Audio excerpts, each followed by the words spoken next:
Today we're going to be dealing with a question that came to us through our YouTube channel that has to do with the foreknowledge of God and how it affects our lives. Now, the way that this person worded their question was, since God already knows all the hairs on my head, the day I'd be born, the day I would die, He knows whether or not I'll be born again, then we are just minions. We are just doing whatever God has foreordained to be done, and there's nothing I can do about it. So what difference does it make whether or not I live a life of sin? So I'd like to point out a few things about this explanation that the person has given. There is some truth in what they've said. I do believe that you can show from the Bible that there's an appointed time for us to be on the earth. That is, when we come into this world, God gives us a certain amount of days to be on this earth. However, I don't think that God gives everybody the same amount of days. In Psalm chapter 90, you do read about a man's lifespan being 70 years, and then if there's strength and labor involved, then it could be 80 years. I believe that's more of a general statement. I don't think that Moses is the one who wrote that. I don't think he was trying to say that every human being is going to live to be 70, and if they're strong, then 80. Moses went way beyond that. So while there might be a certain amount of days that God grants us when we come into this world, none of us knowing exactly how many days that is, it is possible that depending on how you live, you can either shorten your days or lengthen your days. Now, this we read in several places. Let me give you just one verse that makes it very clear. In Ecclesiastes chapter number 7 and verse number 17, it says, "Be not overmuch wicked, neither be thou foolish. Why shouldest thou die before thy time?" So here I see that there is a certain amount of time that I've been given, but depending on how I live, I could die before that time. So if we look at what this person has put into their comment and into their question, it's true that God does know everything before it happens. See, that's the part of this comment that was made that's true. God knows what we're going to choose before we choose it. But listen to that statement. God knows what we are going to choose. So we do have the ability to choose. Now, the fact that God saw everything happen before it happened, that's just part of being God, because God is eternal. So God, and this is where it's difficult for human beings to wrap their mind around this, but God doesn't live within the boundaries of time. He lives beyond them.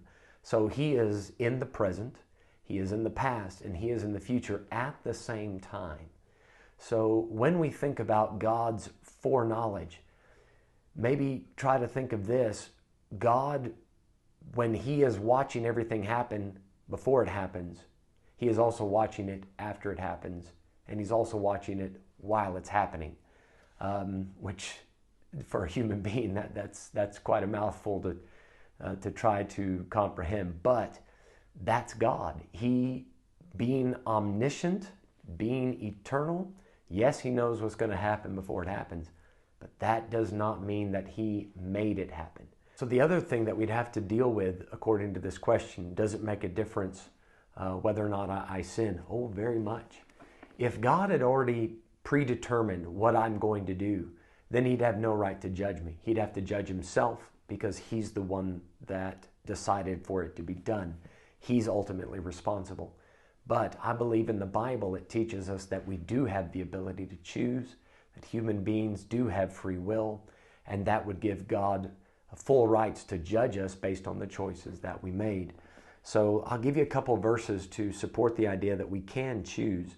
In Isaiah chapter 66 and verses 3 and 4, we read here, "He that killeth an ox as if he slew a man, he that sacrificeth a lamb as if he cut off a dog's neck, he that offereth an oblation as if he offered swine's blood, he that burneth incense as if he blessed an idol, yea, they have chosen their own ways, and their soul delighteth in their abominations." Now you can see it's the last part of that verse that I find intriguing, because God said they have chosen their own ways. And the next verse, much the same thing. In verse 4, God is reacting to the choices that the people made. And verse 4, he says, I also will choose their delusions and will bring their fears upon them. Because when I called, none did answer. When I spake, they did not hear. For they did evil before mine eyes and chose that in which I delighted not. God tried to reach out to these people. He called to them. They refused it. God's calling was resistible. It is not an irresistible grace type situation. It was resisted, and God said they chose that. And we see much the same thing in Proverbs chapter 1 and verse number 29. The Lord says here, for that they hated knowledge and did not choose the fear of the Lord. Now you can read that context. There's a punishment being given to these people that did not fear God, and it says that they chose that. So I believe these verses and many others do show that we do have the ability to choose. And the fact that God knows what we're going to choose before we choose it, that doesn't mean that He wanted those things to happen, doesn't mean that He made it happen. He just knew that it would happen.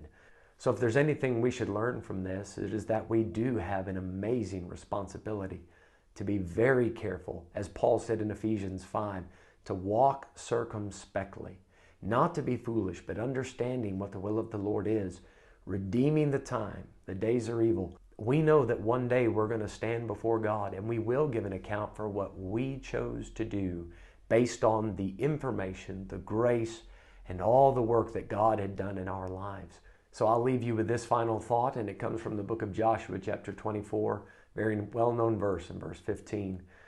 Joshua said, choose you this day whom ye will serve.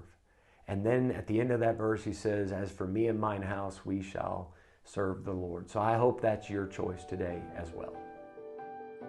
If this video has helped, you can click the like button. If you'd like to follow along with our Bible Q&A vlog, you can click subscribe. Feel free to leave a Bible question in the comment section below or visit us on our Facebook page, Bible Baptist Church of Potch. And if you live in town, we'd like to invite you to one of our services, and we hope to see you soon. May God bless, and have a great day further.